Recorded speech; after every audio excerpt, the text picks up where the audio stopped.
I'm frequently asked how my play The Pitch came about and whether it's based on a real person, and it's not based on a real person. I was working as a newspaper reporter in the 1990s for the newspaper in Springfield, Massachusetts, and there was an obituary in the paper one night about a local guy who had played a couple of seasons of minor league ball and then dropped out of baseball and come back to Springfield and worked in the local mills for the rest of his life.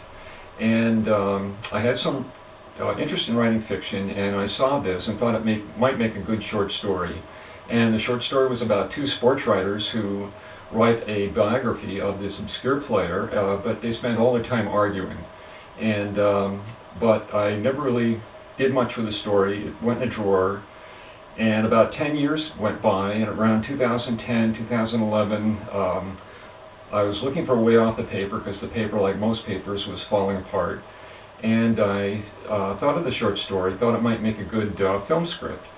And so I sent the idea to about 30 producers whose emails I found online, and predictably got only one response, a producer in New York named Norman Twain. And Norman liked the idea, but he didn't think it would make a good movie. He thought it would make a good stage play. That he said there were a lot of older actors around New York, good actors, who didn't get offered parts, and he thought they might like the part of the retired sports writer in this.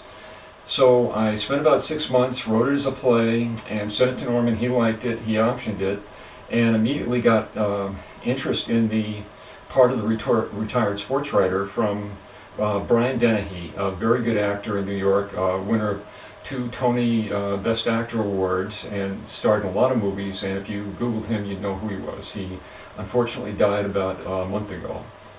But anyway, we had 2 table readings in New York with Brian. There was no audience. It was just the producer, myself, some agents, the actors, and friends of everyone. We had, both readings went very well, but nothing ever came of the production in New York. And so eventually I got the script back. 5 years went by. I reread it, thought of ways I could significantly improve it, and rewrote it and showed it to a friend of mine who showed it to John Haig, one of the actors in the play. And John lived in the same town I did, Northampton, Massachusetts, and he immediately was enthusiastic about it. And he urged me to have a public reading of it so I could see what the reaction to the play would be from a real audience. And he also urged me to send it to Danny Eaton, who was the producing director of the Majestic Theater, which was really the last professional theater in our area. And so we had the reading on a weekend afternoon in the basement community room of the local library. And I put a small item in the local paper about it, and figured we'd get 15 or 20 people, but we ended up with an overflow crowd, and we're only allowed to have 50 in the room. So the audience loved the play, and when it was over we had a talk back with the cast and myself, and comment after comment was how much they enjoyed it and how they hoped it would get produced and so forth.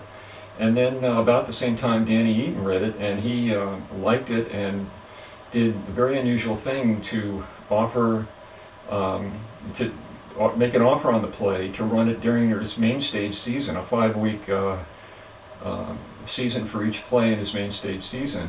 And very unusual, unproduced play no one had seen, and so we're very grateful to him.